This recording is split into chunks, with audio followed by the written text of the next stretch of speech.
Loki by far was the most anticipated show on the Disney Plus platform. It was an amazing adventure, ending with the variant of the next MCU supervillain. But the finale, it completely underwhelmed me. I was very disappointed in this new Loki we have. Here are the 3 reasons why I was disappointed by the Loki finale.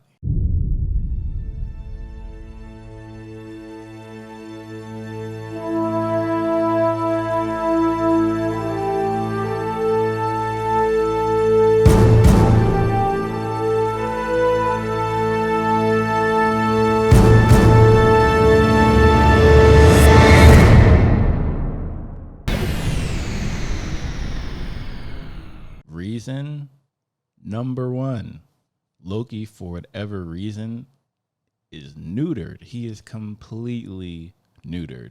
Probably because of Sylvie. He's falling in love with himself, blah, blah, blah. I get it. However, part of being Loki, part of his essence is being the smartest person in the room, being the cleverest, right? Being a strategist and not letting your emotions get the best of you.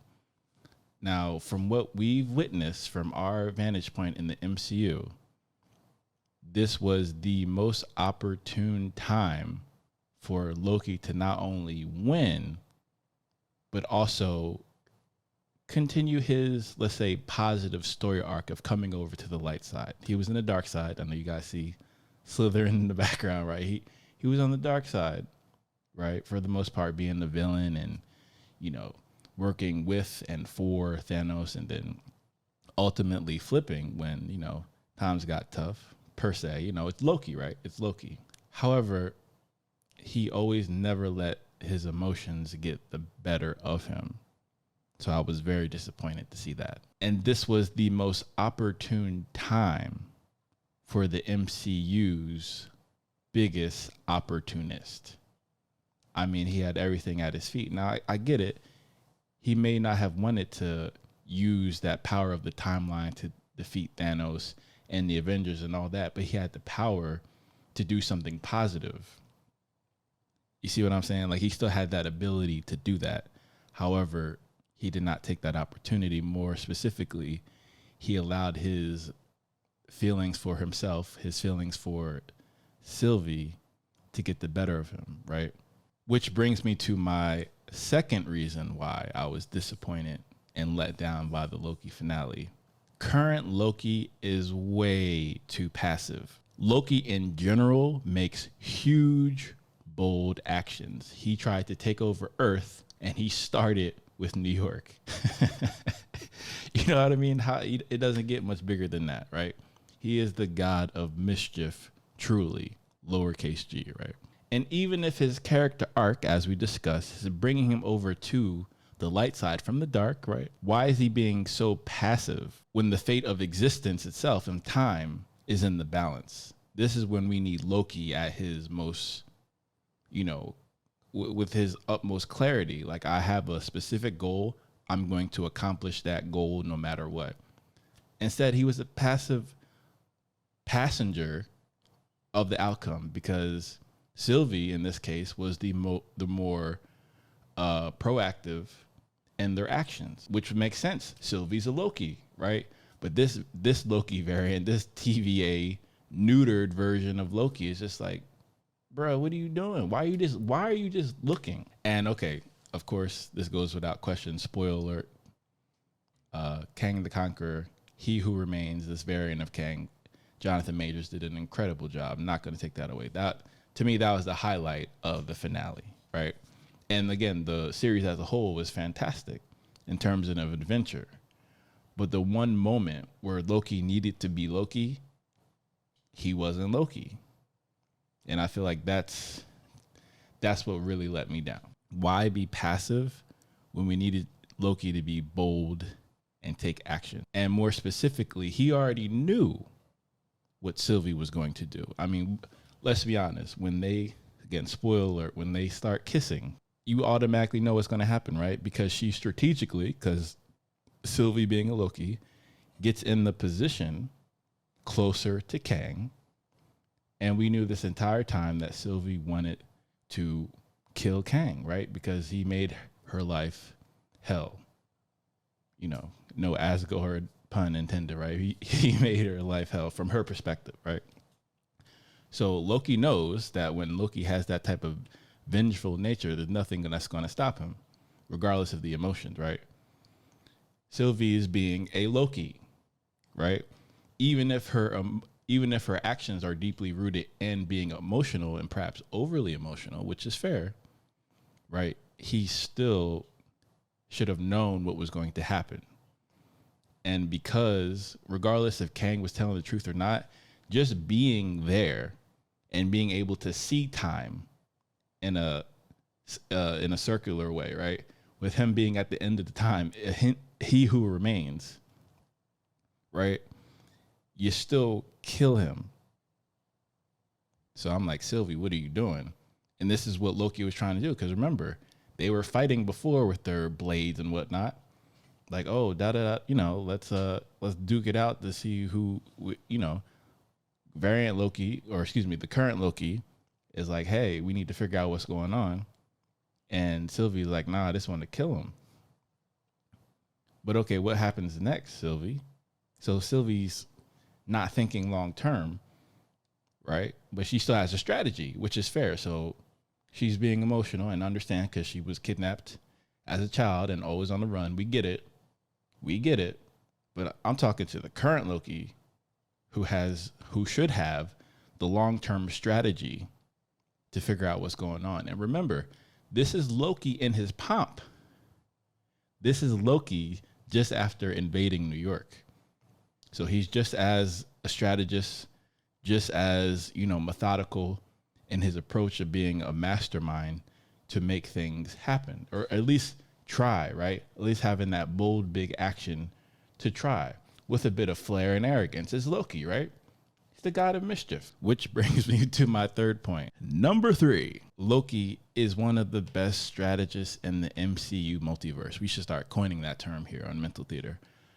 MCU multiverse. Even through his epic and typical failures, perhaps it's because in the MCU, and it is a comic book, right? Shout out to Stan Lee, RIP, and Jack Kirby. Loki's strategies are sinister.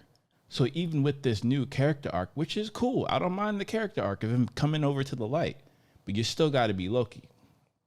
You understand what I'm saying? At minimum, Loki is always 3 steps ahead of everyone else, right? The smartest person in the room. This holds true not only in the comics, but also in the MCU multiverse.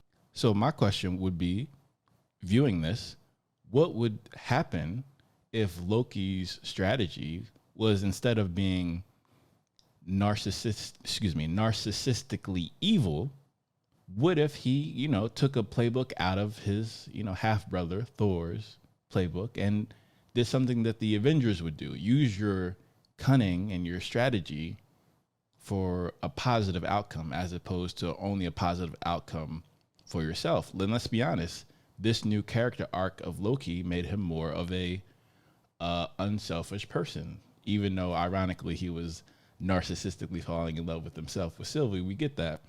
But Sylvie brought out positive and more teamwork elements of Loki that we only saw in Infinity War type of thing. You know what I mean?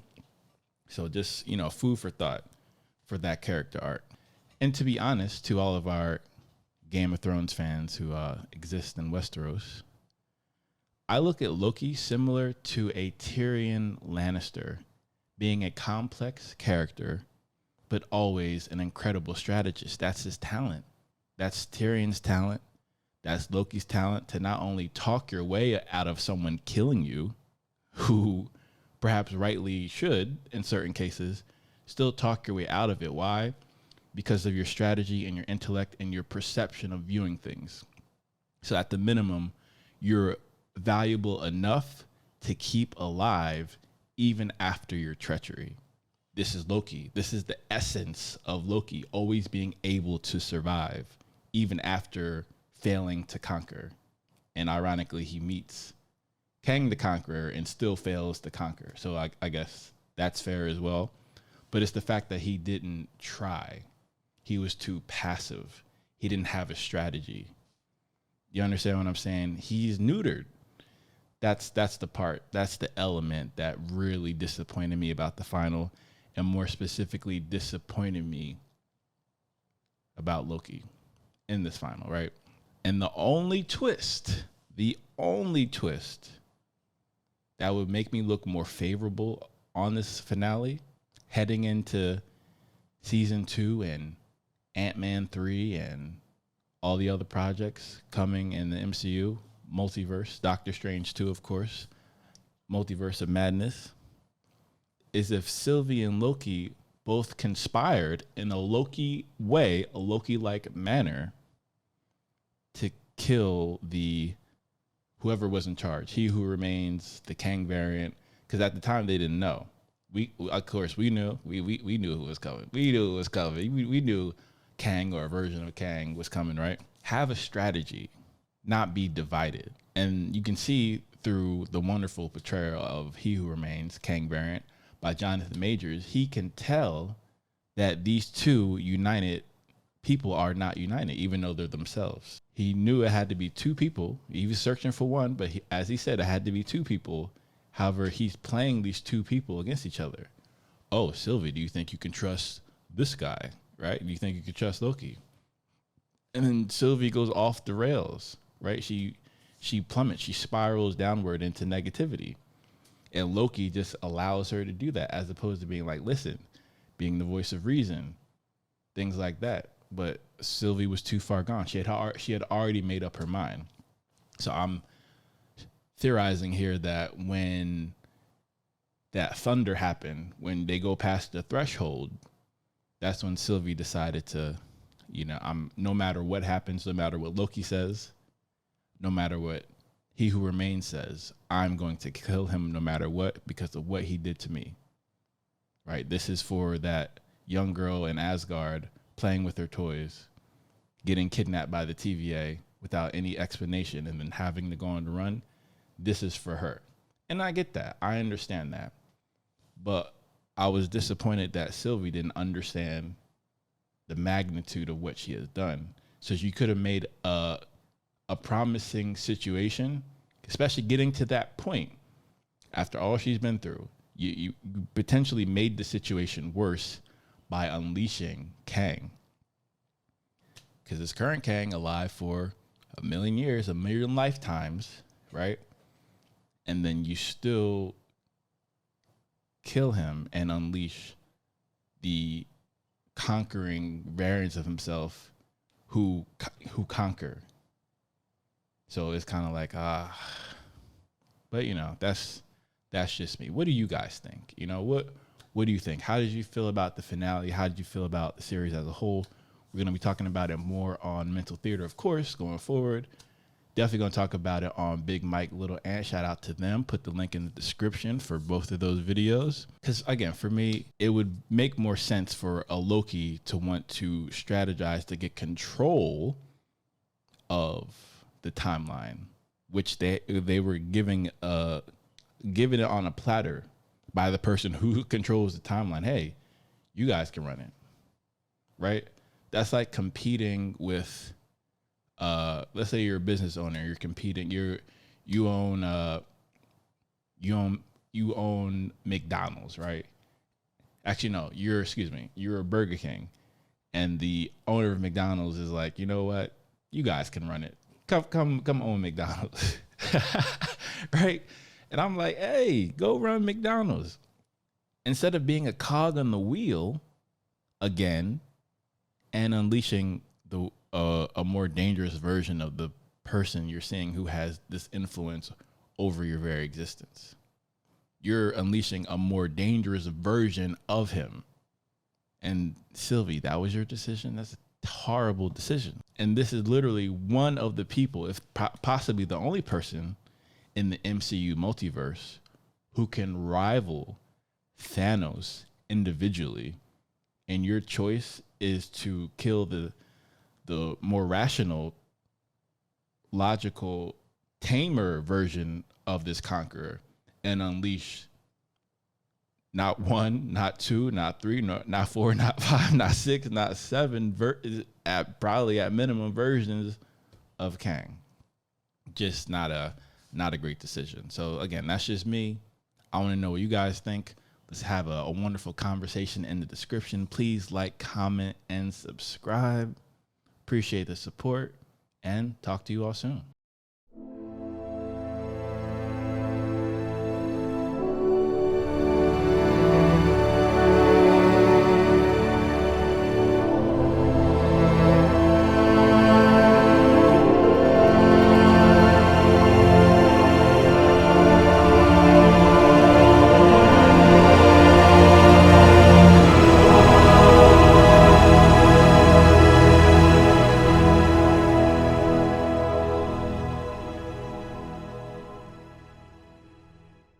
Let's go.